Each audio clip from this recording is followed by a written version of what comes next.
Bahwa Anda mengatakan Pak, mati itu sakit. Apa yang Anda rasakan waktu itu? Rasa dada sesak, terus sakitnya tuh seperti ditusuk pedang, terus seperti kulit binatang Dikuliti gitu? dikuliti hidup-hidup. Sakit sekali waktu itu Sakit rasanya? sekali. Terus di dada saya terasa sesak. Setelah itu paman saya mengajar saya mengucap kalimat thayyibah,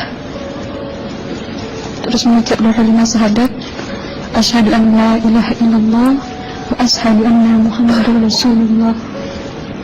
Apa betul waktu ruh Anda itu dicabut dari kaki gitu, Iya. Anda bisa melihat jasad Anda? Sempat saya melihat jasad saya pada waktu itu, tapi sebentar. Setelah itu saya dibawa pergi oleh dua orang malaikat ini. Dan pada waktu itu saya ingin ketemu sama ayah saya. Kebetulan ayah saya sudah meninggal. Dan suatu ayah saya meninggal, dia berusia 55 tahun. Setelah saya ketemu di sana, dia tuh berusia muda. Kok muda? Berusia 17 sampai 20 saya perkira. Anda sempat ngobrol dengan ayah? Sempat. Apa yang Anda sampaikan? Waktu itu ayah nangis. Ayah saya bilang, kenapa kamu kesini nak? Pulanglah, di rumah tidak ada orang. Kasihan lihat ibumu dan adik-adikmu. Tidak ayah, janjiku sama Allah sudah sampai. Dan pada waktu itu ayah saya menangis. Lalu apa yang Anda ucapkan? Diam aja dia, tersilang. Kembali ke malaikat tadi, bentuk yang Anda lihat seperti apa malaikat ini? Dia ini laki-laki, tapi mukanya sama semua. Berapa malaikat?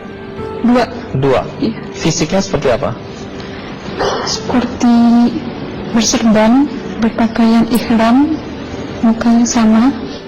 Wajahnya seperti apa? Wajahnya sulit saya gambarkan. Yang jelas dia ini sama, dua-dua itu sama rupanya. Apakah ada ucapan dari dua sosok yang Anda anggap malaikat itu? Ada. Apa kata mereka? Waktu itu saya mengalami perjalanan spiritual.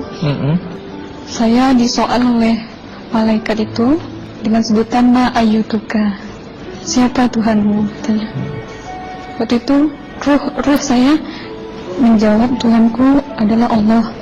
Siapa pemimpinmu? Pemimpinku adalah Nabi Muhammad Sallallahu Alaihi Wasallam. Mana kiblatmu? Kiblatku adalah Ka'bah. Siapa kedua orang tuamu? Siapa saudara mara? Terus saya diperjalankan. Setelah itu kedua orang malaikat ini memimpin tangan saya, tangan kiri saya, membawa saya ke satu tempat, menduduki saya di sebuah kursi. Pada waktu itu kursinya itu empuk, mungkin 8 busanya ya, cantik. Terus di sana saya duduk di sebelah kanan saya ada tiba-tiba berwujud seorang perempuan. Dia mengaku Amal. Kamu siapa? Saya, aku adalah amalmu semasa kamu hidup di atas dunia. Dan selama kamu di sini, saya akan menemanimu sampai yaumul akhir, itu katanya. Dan pada waktu itu saya melihat perempuan-perempuan solehah berpakaian muslimah, berkerudung, mencium pipi kanan, pipi kiri. Mungkin salam perkenalan pertama waktu menduduki di situ. Setelah itu saya dihijrahkan lagi, dibawa oleh dua orang malaikat ini lagi, melihat dosa-dosa besar ya. Di sana saya diperlihatkan ada seorang laki-laki memikul besi di bahunya. Saya perkirakan besi itu mungkin beratnya itu berton kali ya. Berat sekali ya? Berat sekali. Terus dia berjalan nggak sampai ke tujuannya, berlumuran darah nanah, baunya na'udzubillah misalnya. Bajunya tuh sobek-sobek. Waktu itu ruh saya disaksikan oleh Amal.